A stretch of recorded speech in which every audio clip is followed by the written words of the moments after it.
Jumpa lagi bersama dengan kami UM Berbicara, dan kali ini kita kedatangan seorang pakar ekonomi pembangunan. Kita kenalan dulu dengan beliau. Nama beliau adalah Dr. Hadi Sumarsono, ST.MSI. Salam jumpa Bapak. Selamat jumpa Bu Maya. Baik, bagaimana kabarnya hari ini? Alhamdulillah. Alhamdulillah sehat ya Pak. Alhamdulillah, tetap semangat. lancar. Baik, Bapak Hadi Sumarsono ini merupakan pakar ekonomi pembangunan.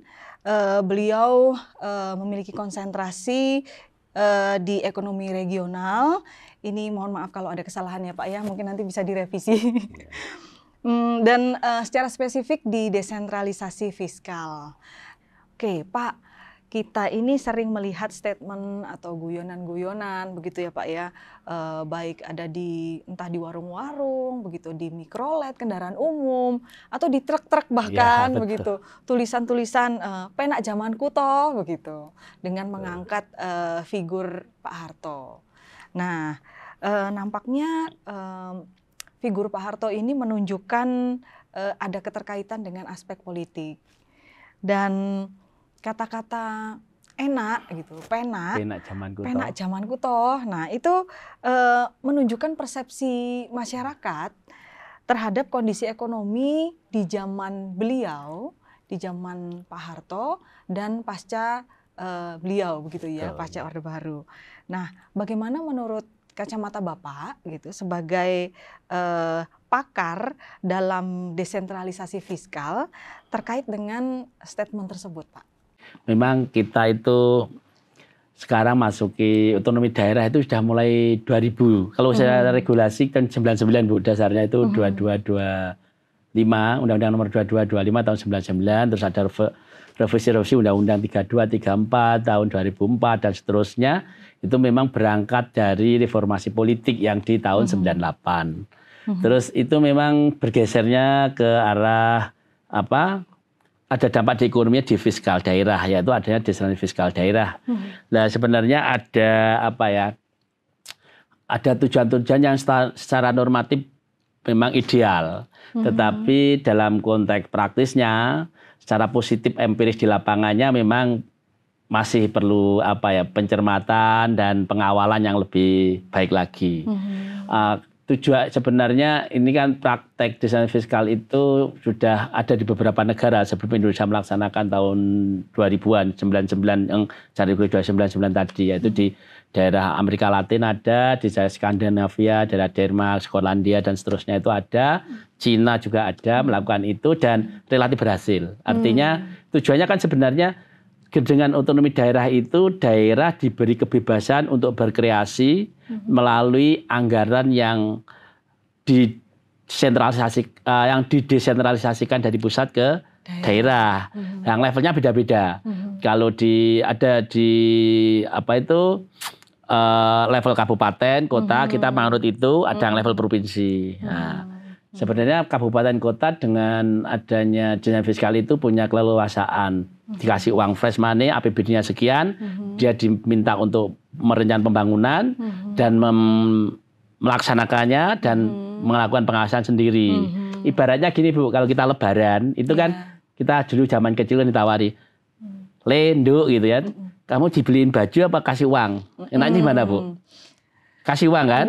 Karena nanti bisa beli sendiri, warnanya bisa sesuai, warnanya sesuai selera kita. Nah, hampir segitulah analognya Bu. Kalau daerah itu dikasih desain fiskal. Tapi itu secara idealnya Bu, dengan berkreasi bebas, tapi berkualitas, diharapkan pertumbuhannya makin cepat. Dan itu ada instrumen juga untuk pemerataan. Jadi yang memang daerah-daerah yang secara endowment, secara kondisi realnya di lapangan itu masih kurang baik, itu ada dana transfernya dilebihkan, pakai dana DAU, dana alokasi umum. Tapi kalau yang sudah maju, kayak punya biasanya DA-nya tinggi. Dana alokasi khususnya, mungkin dari pajak daerah, Jakarta, Badung, Bali itu tinggi, pasti DAU-nya rendah. Nah dari situ nanti equalnya jangka panjang harusnya terjadi, makin merata. Itu normatifnya. Nah empirisnya gimana Bu? Ya empirisnya satu, kekurang siapan SDM di daerah itu banyak menimbulkan permasalahan juga. Misalkan ya kita dengar sendiri ada banyak hal yang bahasa guyonannya itu korupsinya sekarang pindah dari pusat ke daerah ya gitu. Tapi ini ada tesis atau asumsi yang mungkin nanti akan terbukti beberapa tahun ke depan bahwa memang beberapa periode dalam memasuki otonomi daerah itu, desentralisasi fiskal itu, memang daerah akan masih mengalami agak kekacauan. Sampai 5-6 kali pemilu baru nanti settle di daerah. Artinya SDM-nya oke, sistemnya oke, sehingga dampak negatif itu di daerah akan berkurang. Kita hitung aja Bu, dari 99 ke 2024 ini berapa pemilu sekarang? 99, 2004, 2009, 2014, 2019, 2024. Jadi seharusnya nanti habis 2024 itu agak bagus. Lumayan stabil begitu stabil, Pak ya. itu ada beberapa teori seperti itu. Tapi Indonesia nanti kayak apa ya wallahu alam gitu. Iya, ya kita tergantung kondisi apa yang terjadi di Indonesia, tergantung kondisi kita mengawalnya dan seterusnya. Betul. Gitu, Bu. Jadi banyak hal yang mempengaruhinya begitu ya Pak ya. Iya. Oke. Baik, sebenarnya tujuannya tadi kan Bapak sudah sampaikan ya Pak ya, tujuan dari pemerataan dan percepatan pertumbuhan. Iya, pemerataan dan percepatan pertumbuhan. Nah,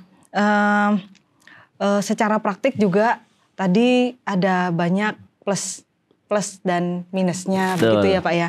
Nah, kalau misalnya tadi Bapak mengatakan bahwa yang mempengaruhi itu adalah SDM-nya begitu. Salah satunya SDM.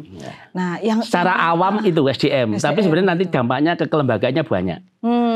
Gitu ya Pak ya. Nah, hal lainnya lagi Pak yang sekiranya bisa mempengaruhi mungkin percepatan atau mungkin lancar tidaknya itu gimana Pak? Ya itu masing-masing itu secara, jadi di ekonomi itu ada term-termnya Bu, ada namanya term ekonomi kelembagaan, institution ekonomik. Nah itu akan memotret bagaimana secara kelembagaan sebuah proses ekonomi terjadi. Kan bahasa guyonnya itu sekarang tidak ada sesuatu yang di Senayan yang tidak berdampak di ekonomi. Yang menghasilkan undang-undang apa pasti ada di berdampak di ekonomi. Nah, seperti itu. Itu secara kelembagaan pun kan ada yang formal dan non formal. Jadi formal itu pasti namanya undang-undang, peraturan, terus lembaga itu sendiri ada KPK, ada Tipikor gitu. Itu bagaimana itu mengawal, bagaimana itu bekerja akan memberikan dampak bagaimana proses otonomi daerah atau desentralisasi fiskal itu nanti bentuknya jadi apa. Dan juga yang kelembagaan yang sifatnya non formal itu kayak adat istiadat, perilaku, karakter orang, sama-sama ada undang-undang, berjalannya di sebuah provinsi, kabupaten akan berbeda manakala karakternya beda. Seperti itu nanti. Jadi itu yang harusnya kita waspadai, kita kawal gitu. Apalagi Indonesia ini pulau-pulau dan sangat rentang kendalinya sulit. Sehingga ini kalau fase itu kita sandingkan dengan ada 5 pemilu baru wajar nanti ada tadi statement di Pak Truk enak zamanku toh. Tapi apakah pasca 6 putaran pemilu itu seperti konsep ideal yang tadi itu masih tanda tanya besar. Ya, kita lihat nanti begitu ya Pak ya. Oke, baik. Nah, dari bincang-bincang awal kita ini Pak, mungkin ada hal yang Bapak ingin sampaikan kepada para pendengar terkait dengan desentralisasi fiskal ini, lalu nanti mungkin bisa menjadi bahan juga untuk kita diskusikan di pertemuan yang akan datang begitu Pak. Oke. Jadi beberapa hal itu kita harus menyadari bahwa ini proses, ibaratnya orang ini lagi pengobatan. Mungkin secara kasat mata kelihatannya mungkin bukan semakin bagus ya. Masih kacau. Kacau, ya. Tapi percayalah bahwa kalau ini kita kawal bareng-bareng, setelah institusional kita siap, akan menuju ke sana. Karena memang trennya perubahan masyarakat secara global memang arah ke sana, Bu. Hanya Indonesia maunya warna yang kayak apa? Pilihannya banyak. Best practice-nya ada di Amerika Latin, di Brasil. Itu di awal bagus malah, tapi di ending-ending terakhir ini malah makin buruk. Di Cina nggak sebagus Brasil awalnya, tapi sekarang Cina malah bagus. Nah, itu kan kita bisa belajar dari sana. Best practice mana yang bisa kita ambil dari Brasil, dari Cina, terus dari daerah-daerah Skandinavia, Eropa, Skandinavia itu yang daerah Skotlandia, Denmark dan seterusnya itu, Swedia gitu. Sebenarnya itu semua sebenarnya para pakar saya pikir bisa melihat dan memahami itu secara data. Hanya goodwill-nya karena tarikan politik macam-macam, apakah lancar apa enggak itu ya akan proses itu yang akan mengarahkan. Baik Pak Hadi, terima kasih banyak untuk wawasan yang sudah diberikan kepada saya dan juga semua yang mendengar hari ini. Harapannya nanti kita semua sebagai warga negara Indonesia itu bisa sepakat begitu ya Pak ya. Sehingga apabila kita bisa sepakat dan juga mendukung